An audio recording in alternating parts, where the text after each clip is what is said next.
about this love, about this, about this love, about this love. How you guys doing today? You are tuning into About This Love podcast with myself, Dale, and my lovely wife, Charel. Say what's up to the peoples. Hey.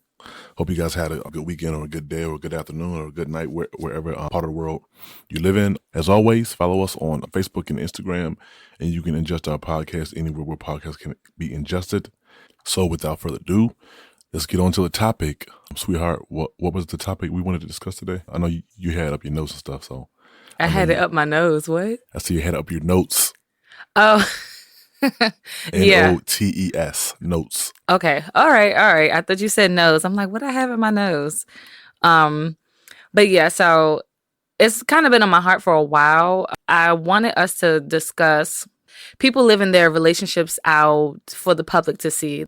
You know, like YouTube couples, YouTube vloggers, even celebrities who get reality shows based around their like marriage or their relationship.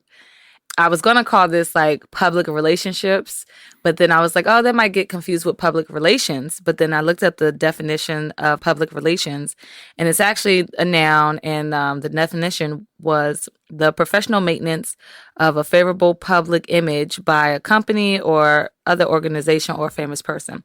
And then the relationship between the public and the company or other organizations or a famous person. And so then I was like, oh, that does kind of sound similar, except for this isn't based on the relationship that a couple has with their public, which, I mean, it kind of is. So, you know, that's what I wanted to touch on today. Okay. I know you were sharing with me, you had watched a few videos and read a few articles about YouTube individuals who were married. And I guess once they went public with the relationships kind of failed because of the extra pressure of the relationship or marriage on display. And then even on the off time, I guess off the camera time, I'm having to kind of conjure up or create content for the YouTube video. So I guess it becomes more work versus just like a relationship and then work. Am I right? I mean, yeah, you're in the ballpark. So that's like, you know, the result of people, you know, living their relationships on YouTube and how basically they fail. And it made me kind of go down this rabbit hole of why is it that we like to watch, you know, people's relationships play out, whether it be for better or for worse. And when it gets worse, like when there's a divorce, when there's a breakup, why do we feel so strongly tied to them to where it's like, oh my God, why'd they break up? Like, it's to the point where we lose our hope in love and our hope in relationships because it's like we looked up to them. The more I thought about it, I started to think about how the relationships that are in our lives and how we look up to those relationships. Yeah. And so the one thing that came to mind for me was just that why do we look up, or the question that came to mind to me was, why do we look up to those relationships? What I was thinking about was, well, because I hadn't seen anything like that, you know, in my life growing up, like any healthy marriages. I mean, I've seen marriages, but I wasn't close enough. I wasn't in the mix of things to know like, oh, well, how did you overcome this? Or how did you overcome that obstacle? And so I feel like we don't get a lot of that transparency. And so what maybe YouTube or reality TV may offer is what we assume to believe is the transparency. From what I'm hearing from you, because I was, as you were talking, I was thinking about like my grandparents and my uncles and aunts, and just how when I was growing up, when I was younger, like people really didn't.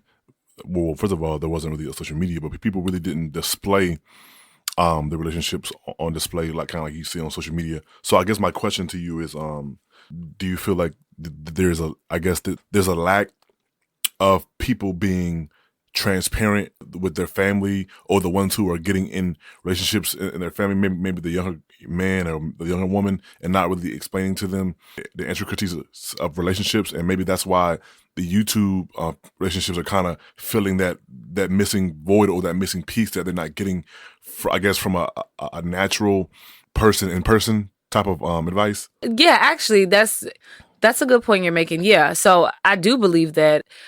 I mean, because I just think about myself and why just the different things that I started watching on YouTube. It started off as very educational, informative. I went to YouTube a lot in the beginning stages of YouTube. I went to YouTube for a lot of hair videos. So that was educational, right? Mm-hmm. But then there was this surge of like the influencer, the family vlogger.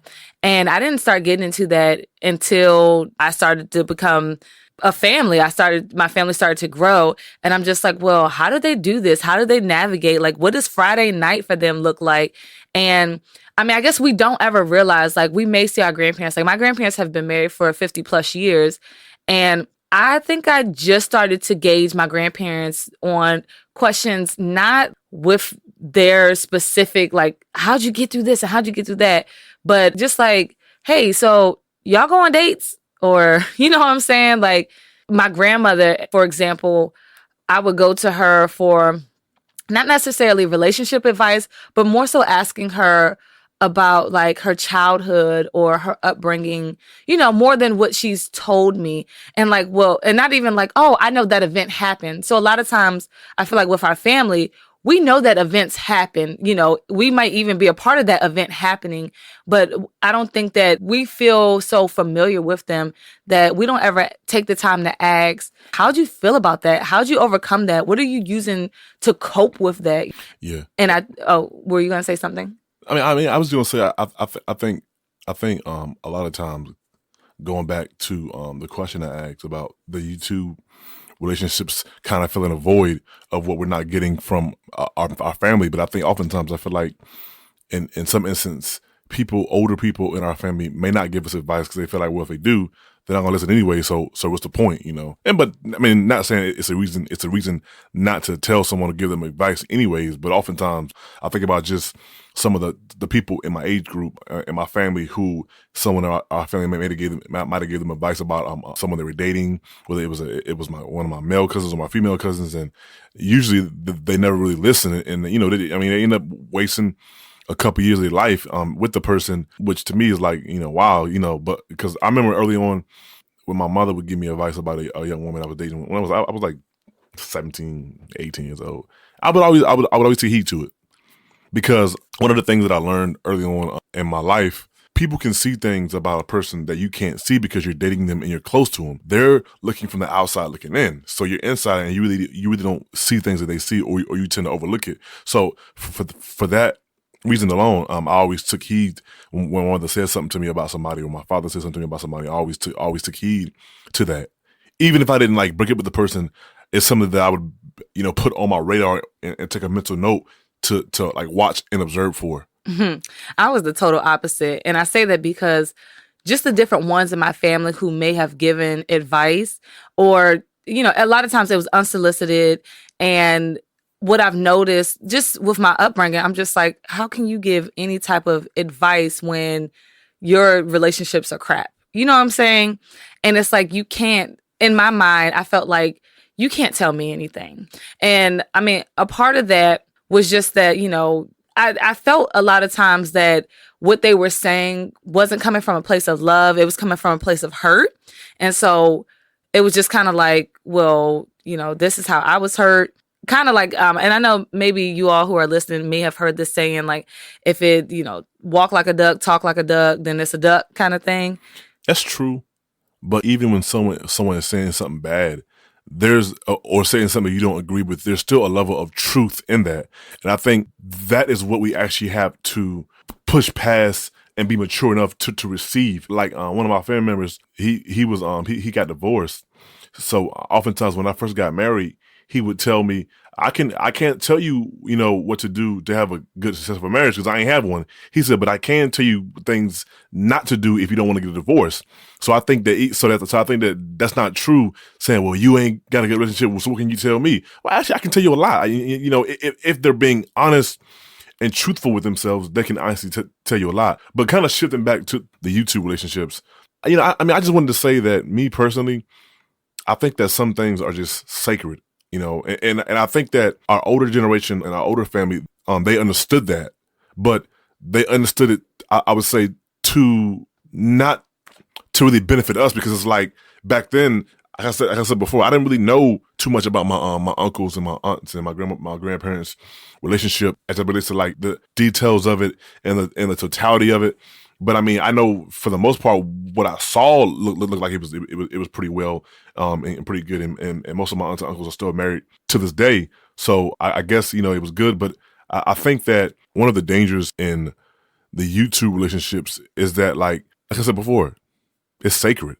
Like certain things are meant to be sacred. You know what I'm saying? Because it's like the same thing I said to you about the whole Will and Jada thing. It's like, yo, when you begin to put your business out there on the forefront, you give people an opportunity to criticize and to judge you or to give their opinion about what you're doing, which to me personally, having somebody speak inside my marriage or speak about what I'm doing that's none of no one's business besides my wife and the ones who we've entrusted to counsel us and help us walk through things. So I feel like when you begin to display your relationship on the forefront to the public, to the masses, you give people a voice in your marriage or in your relationship that they really shouldn't have because that's sacred.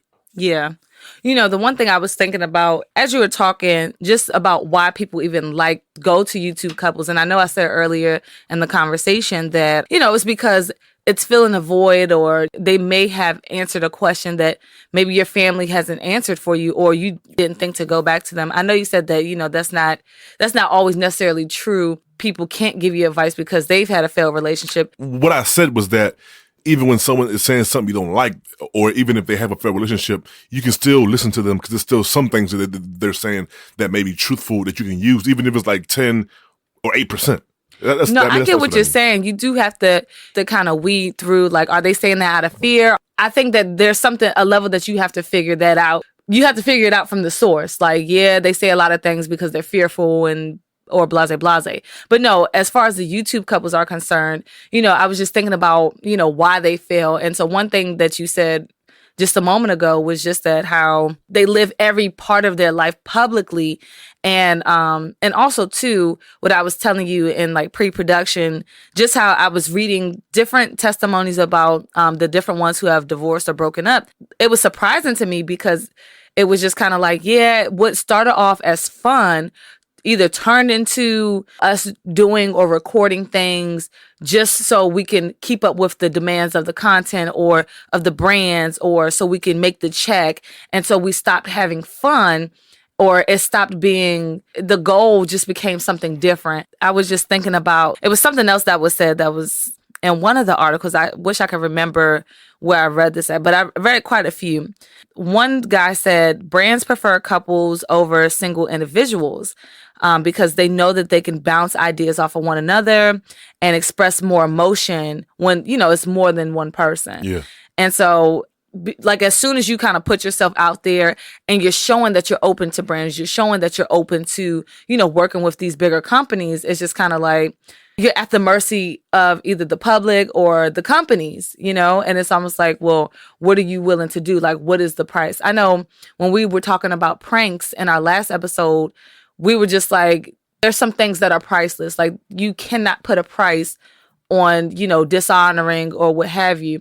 Because what I noticed on YouTube in particular is that a lot of couples have turned to pranking or turned to dishonoring one another, or, just kind of living out like an argument or what have you, like on YouTube. Who was it? My favorite actress is Tia and Tamara Mowry. And I know they're married now, but I don't remember like whose last name is who. So I'm just going to say it that way. For those of you who know them, they had a reality show at one point, but they were showing their families. They were showing a portion of their marriage.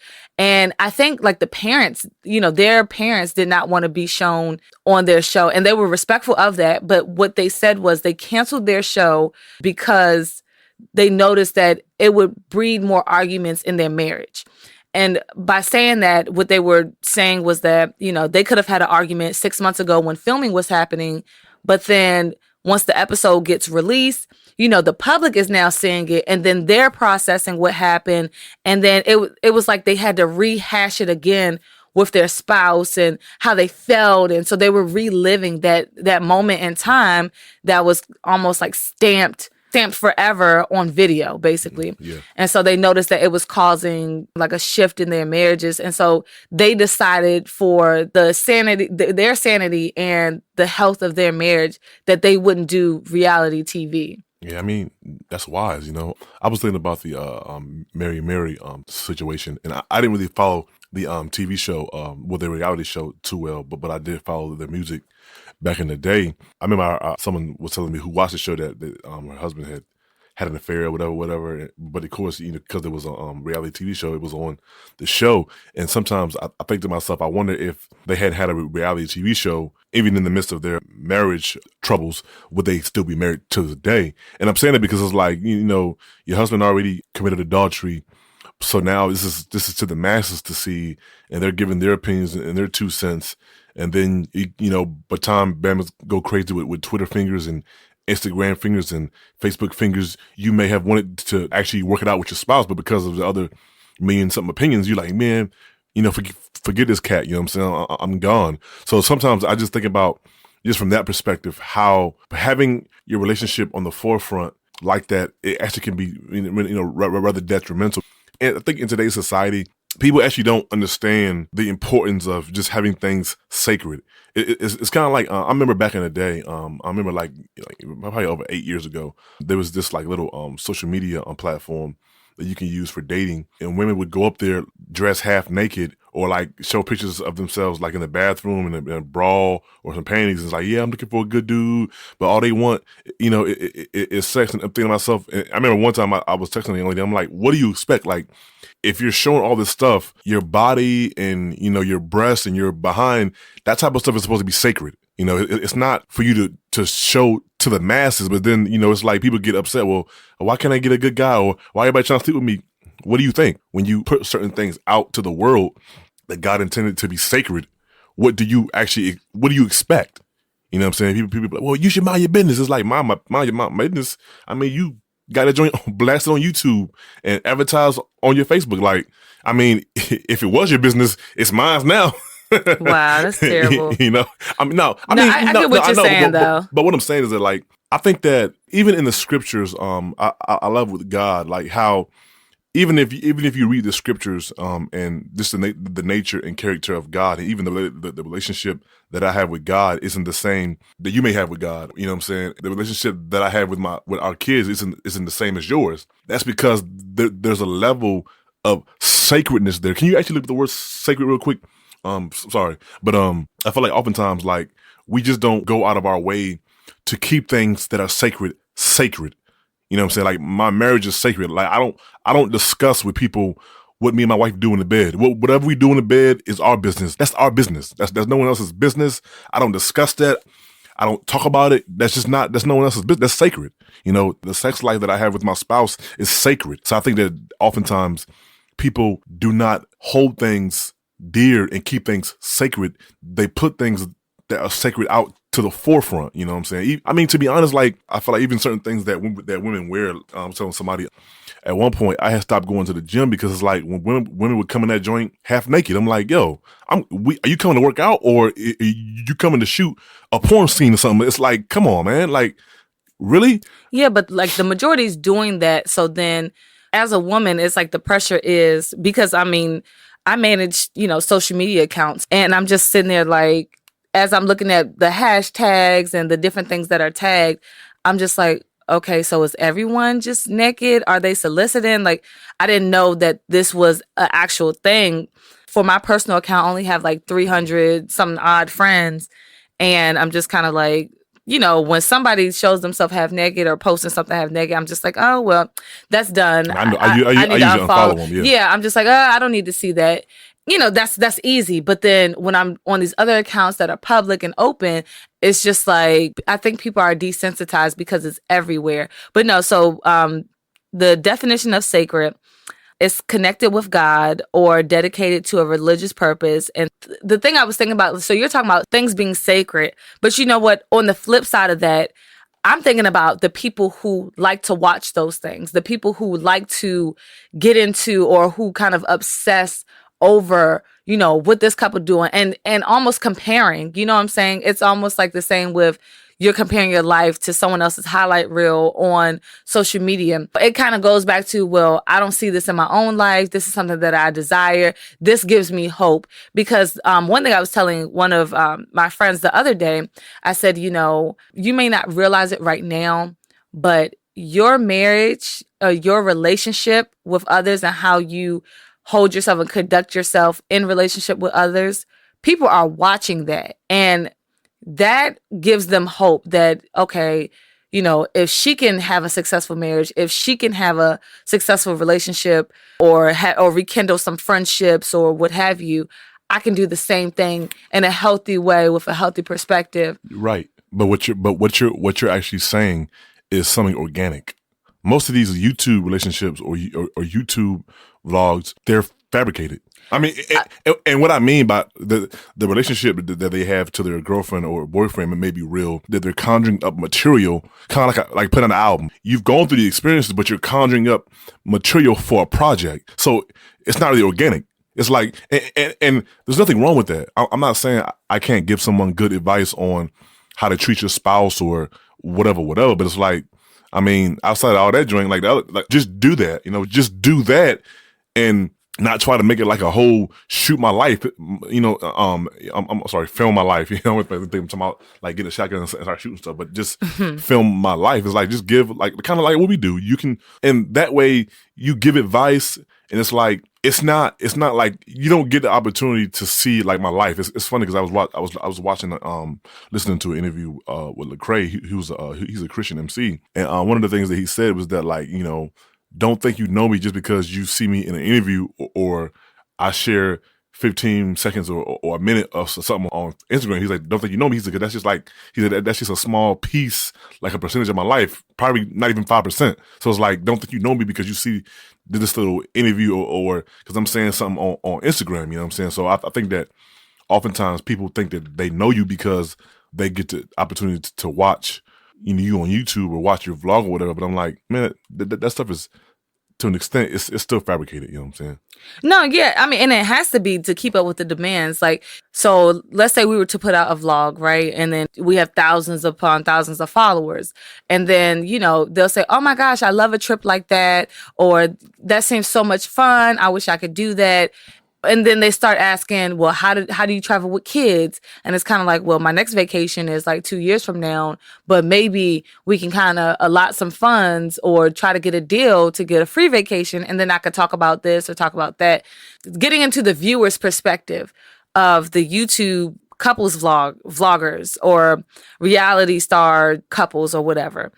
So I read this on Psychology Today. You're stimulating like intimacy, and it's not, it's fabricated intimacy. Psychology Today was saying like when people are watching personal vlogs on YouTube, it can provide closeness and warmth to the point where people experience a deep sense of connecting, giving them a dopamine hit. And I was like, wow, that sounds like porn to me. You know what I'm saying? Like, yeah. It sounds like it's replacing everyday relationships. I stop and I ask a lot of questions while I'm reading something as if I'm talking with somebody. And so before I read on, I was just kind of like, oh, well, or why do these people do that? Or why do they get a hit from that? Why is that so similar to porn? And so when I read further, they were saying like while experiencing like watching a vlog or watching someone else's life, they start to have hypothetical changes that could meet immediate needs. So like if they experience or deal with loneliness or deal with anxiety around having friendships or having relationships, with those, that's like a risk. But with them watching like couples or watching people on social media, it's like, well, I'm taking no risk by watching them. I do feel close to them because, they've said their name. They said, hey guys, hey my fans. And, hey my fans is saying their name. I mean, sometimes but here's the thing. Sometimes they shout out their fans, like people who watch them, who maybe give them super chats or, pay them or is always commenting on things. They comment back, because remember, I don't know if you remember this. It was like sometime last year after that whole like Momo thing where they shut down the comment section on YouTube. It was actually interesting how the viewership went down on those YouTube videos. And the creators were like, oh, my views are down. And so, from the creators' perspective, it was just kind of like, oh, well, my views went down, so my money going down, and I don't know what to do because they shut off the comment section. But with the comments, those who were able to keep their comments on, they didn't have any like effect. If anything, their comment section probably grew, because then now it's like, oh, now my viewers have to go to another platform to like communicate with me on this video, and making it harder to engage them. It's I don't know, man. I'm old school, you know what I'm saying? Like, I watch videos on YouTube, but I don't comment. I don't even really comment on people's posts on Facebook, to be honest. Like, I'm just not engulfed into that reality world or social media world. I'm just not really engulfed into it. Like, it's funny because, like, I go on my Instagram, which I have, but I never really use. I may post 5 times a year on Instagram. You know, I may post like once a week on Facebook. I just don't. I know it's not real. I use it for business wise, and we use it for our About This Love brand. But as far as like personally connected with somebody, it's like, I might shoot you a text, say, hey, here's my number. You can call me. But it's like, because I remember one time I was talking to somebody on Facebook Messenger, and I think we were texting each other like 2 or 3 times. But then once we started typing up paragraphs, I was like, man, here's my number, man. Just call me. I'm about to sit here for 2-3 hours with you typing up paragraphs. I mean, you can just call me. You know what I'm saying? Nah, that's what I'm not going to do. So I say all that to say I'm just not engrafted into this whole, as far as social media and YouTube. Like, even when I watch YouTube videos, I don't really comment on videos. I don't know. Like, I'm a little bit different because I think, like, because my following, or whatever you want to call it, like, my friends list is really small. It's a lot of people that I've actually once either had a relationship with, as far as friendships in high school, or, I had an experience with them. Like, I don't know, we used to go to school together, or we used to work at the same job. And so I find myself commenting on, like, if they share something. So hear me out. I know that it's not a real community, but for some people, it's so real to them. And I'm like, I see the loneliness. You know what I'm saying? I see how they want friends. I see how they want interaction. And from what I know about social media is that it can start from there. Like, I have a friend who met actually a couple of friends who kind of like shot their friendship shot on social media. And it was almost like, hey, we're in the same group. We were having a conversation about this and that. If you want to, do you want to go out for lunch and, just kind of have a day together? And, she was telling me, yeah, this person was shooting their friendship shot with me. And I was just like, wow, really? They were? And on one hand, it was just kind of like, is that safe? But then on another hand, of course, she used discernment on whether or not, and took the proper precautions to not like, oh, don't come to my house, meet me somewhere public, and we're going to be somewhere public. And of course, told different ones where they were going and who she's going to be with and how to contact her. You know what I'm saying? Like, using common sense. Like, it sounds like somebody's a killer or something. Well, no, because you just never know. And like, shoot, somebody's trying to impersonate my grandmother on Facebook, and I keep reporting the page. And so I'm just like, I know that's not her, because my grandmother is in her 70s and she don't got time for Facebook. Like, every time we come over, it's kind of like, can you turn my tablet on so I can turn on church, turn on the sermon? So I know it's not her. I say all that to say, for me, I know that can become something to someone. And so I spend a little bit more time on social media than you do. And one for my business, for others' business. And so people put their hearts out in some of the, their caption, only for a business to come underneath it and be like, hey, DM us for a collab. And I'm just like, wow, they just shared how they just fought depression and fought this and fought that.